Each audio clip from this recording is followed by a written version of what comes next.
Dans un deuxième temps, on va s'intéresser spécifiquement à la guerre. La guerre qu'on a définie dans l'introduction comme un conflit armé.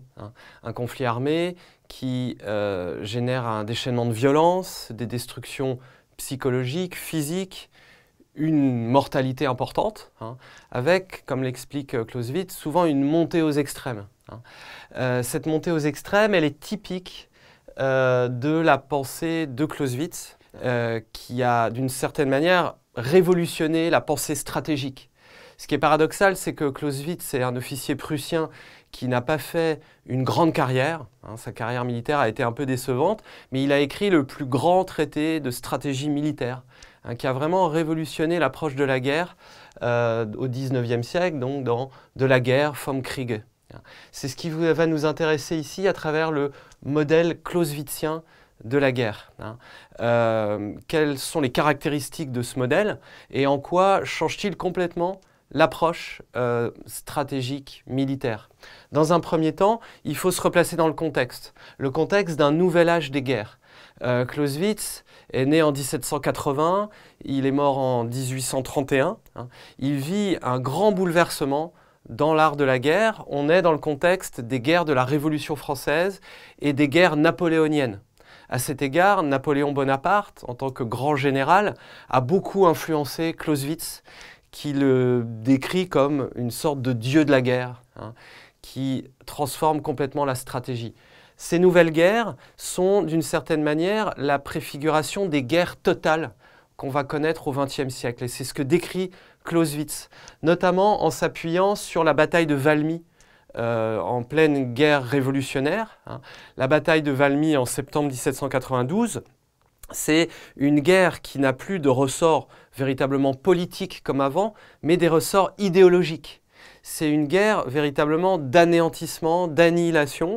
D'un côté, vous avez les armées françaises, qui sont des armées de citoyens. C'est la nation en armes qui se bat pour ses valeurs, pour la République, qui naît 2 jours après la victoire de Valmy, face aux monarchies européennes, donc qui incarnent une autre idéologie monarchique, un autre type de valeur. Donc ce qu'explique Clausewitz, c'est que les nouveaux types de guerres sont des guerres qui vont jusqu'à la destruction, jusqu'à l'anéantissement. Au-delà de la victoire, il s'agit de terrasser l'ennemi et de le détruire. Il y a une citation de la guerre qui résume bien cette nouvelle époque. Clausewitz écrit « La guerre du temps présent est la guerre de tous contre tous ». Pour paraphraser la suite, il explique que le temps de la guerre des rois contre les rois, des armées contre les armées est dépassé. Désormais, c'est la guerre, dit-il, de tout un peuple contre tout un peuple. Dans ce nouveau contexte guerrier, la réflexion de Clausewitz constitue une sorte de révolution stratégique.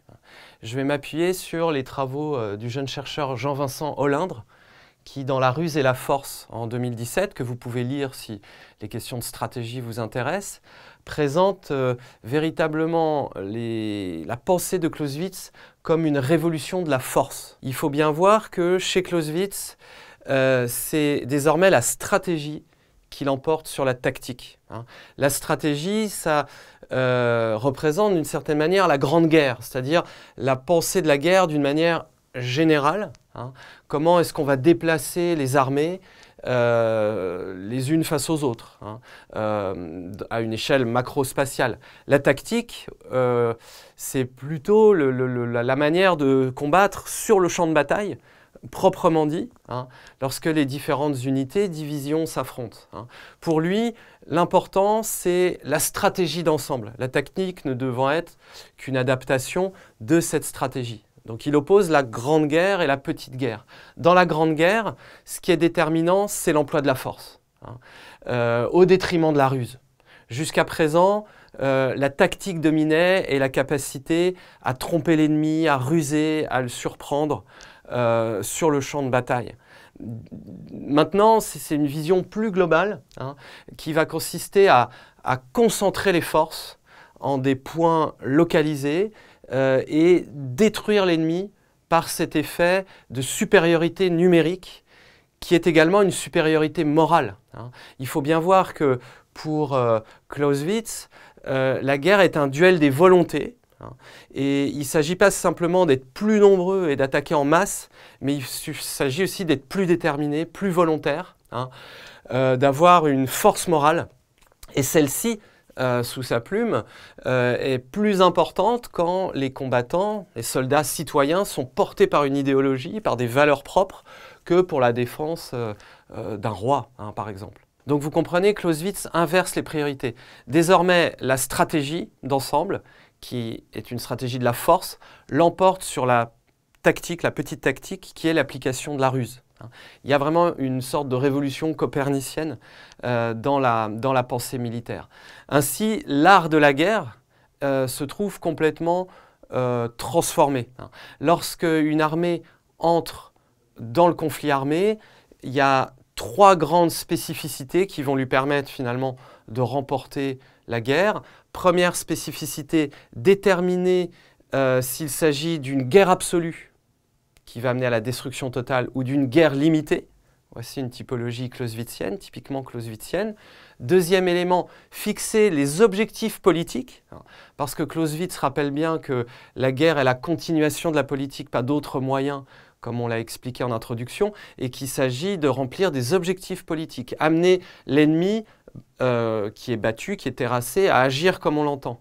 Et troisième élément, rechercher la concentration maximale de force pour enfoncer l'ennemi, le démoraliser, l'écraser. Ce qu'il faut finalement retenir de Clausewitz, dans un troisième point, qui fera un peu office de conclusion aussi, c'est l'ambivalence du phénomène guerrier.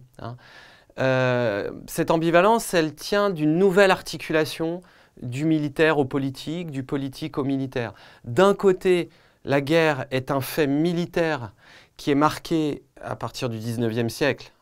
Et il y a une sorte de prescience, puisque les guerres mondiales de 14-18 et 39-45 illustrent au plus haut point ce propos.